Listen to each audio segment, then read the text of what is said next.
back to Kev's Hobby Showcase. I am Kevin, of course. You may have also seen me on Tabletop Jones Productions, presents Two Idiots Playing Board Games, and me and my friend John are the Two Idiots Playing Board Games. Alright, so today I'm not going to be painting anything. I'm going to be doing, now I normally call these comic book reviews until I realized I'm not actually reviewing, I'm just giving my opinions. So I'm going to rename this comic book discussion, because I would love to have a discussion in the chat. I mean, you know, about whatever comics storylines that I cover. And today, what I'm going to cover is the four issue series Marvel put out, Predator versus Wolverine. Now, I'm sure everybody has noticed, you know, years ago that Disney bought 20th Century Fox, and when they did that, you know, of course, I think the main reason they did that was to gain access to the X-Men and Fantastic Four for the MCU. But I think what they also kind of coveted was a lot of the other franchises that 20th Century Fox had. I mean, they kind of already had Star Wars, so I don't really think they did it to gain anything else with that, because that was all Lucasfilm. But what they did get was access to Alien and Predator.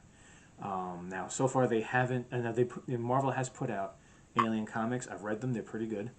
And they put out Predator comics. I've read those too; they're pretty good. I've always liked them when they were part of Dark Horse comics, but you know, after a while, you know, it's like I had to scale back on what I was collecting, and then I don't know, I just couldn't pass it up when Marvel Comics started printing them, because I was actually curious if they were going to start their own timeline with it, or if they were going to continue from Dark Horse, and it looks like they started their own.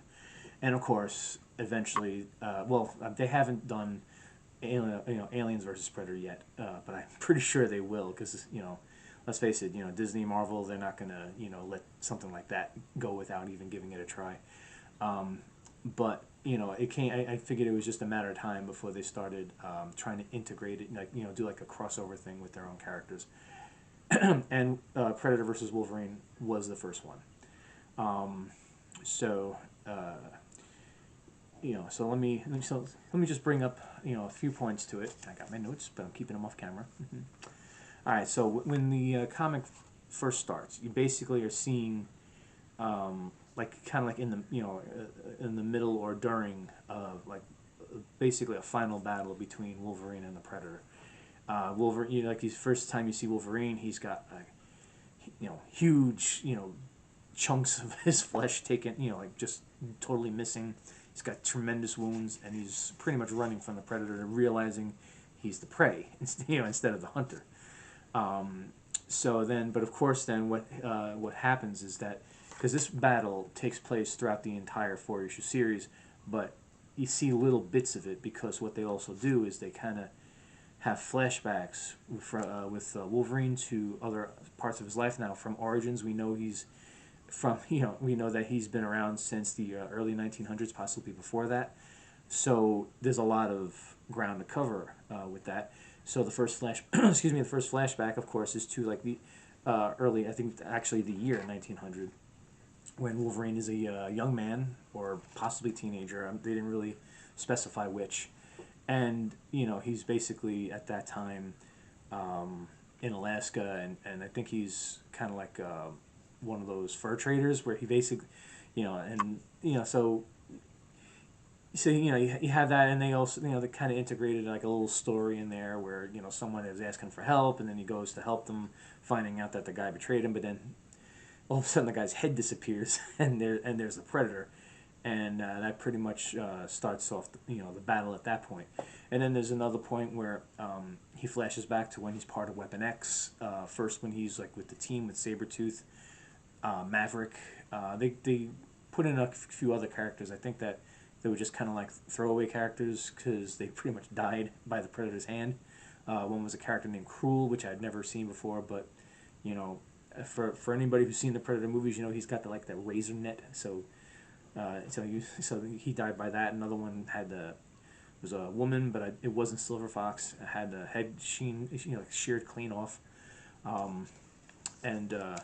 So then, now at this point, you know, because, you know, Wolverine this is before he gets the adamantium, then they show him after he gets the adamantium. As a matter of fact, they show him after he gets the adamantium, laying in the like a, you know, it's hard to describe. It's almost like a platform or bed or whatever, and Predator's in the room, like basically observing him, looking at all of the enhancements that they put into him, all like the adamantium and all that, and he tries to take him as a trophy. Then brings him, like, he puts something on him, burns his face off.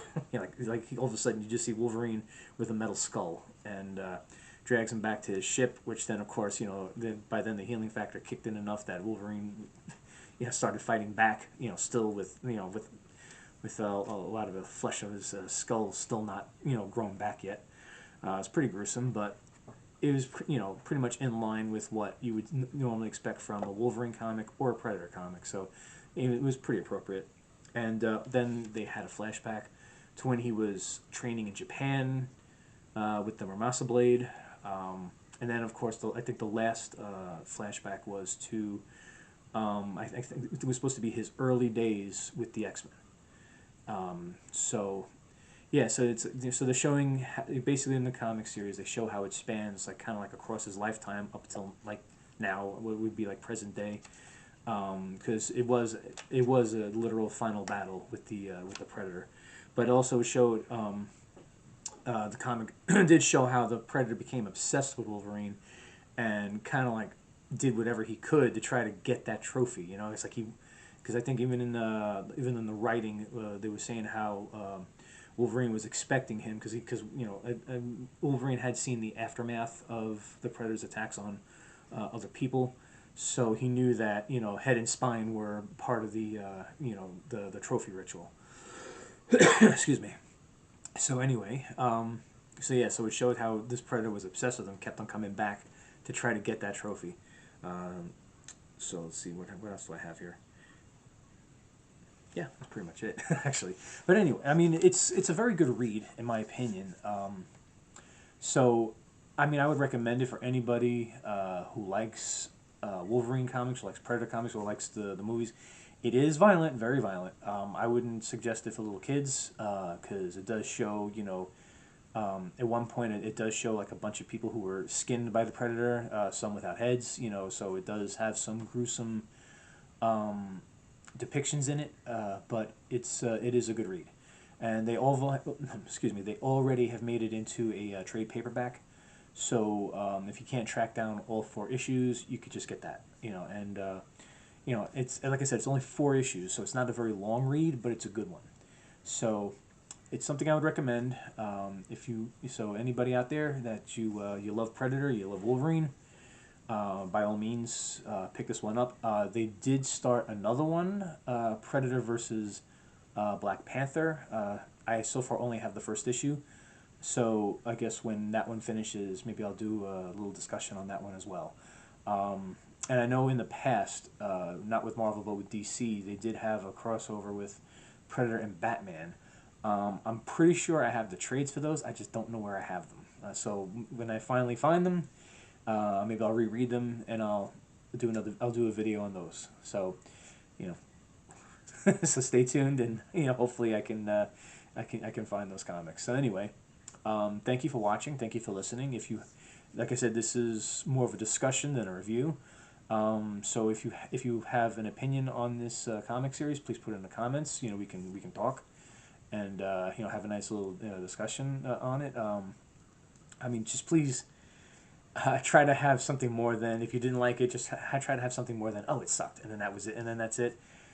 Just try to have a reason why you thought that you didn't like it, or if you really do like it, try to give me a reason why you like it. If you agree with what I say, it's great. If you don't agree with what I say, please, there's always room for debate. I always like to, to debate things, when it comes to comics, about what's, sometimes what's good, what's bad. I mean, if I thought the art was great, I really, because to me, when I read a comic, the art is very important.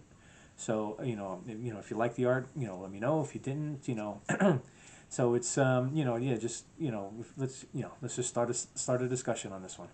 All right, so thank you very much. I look forward to seeing comments.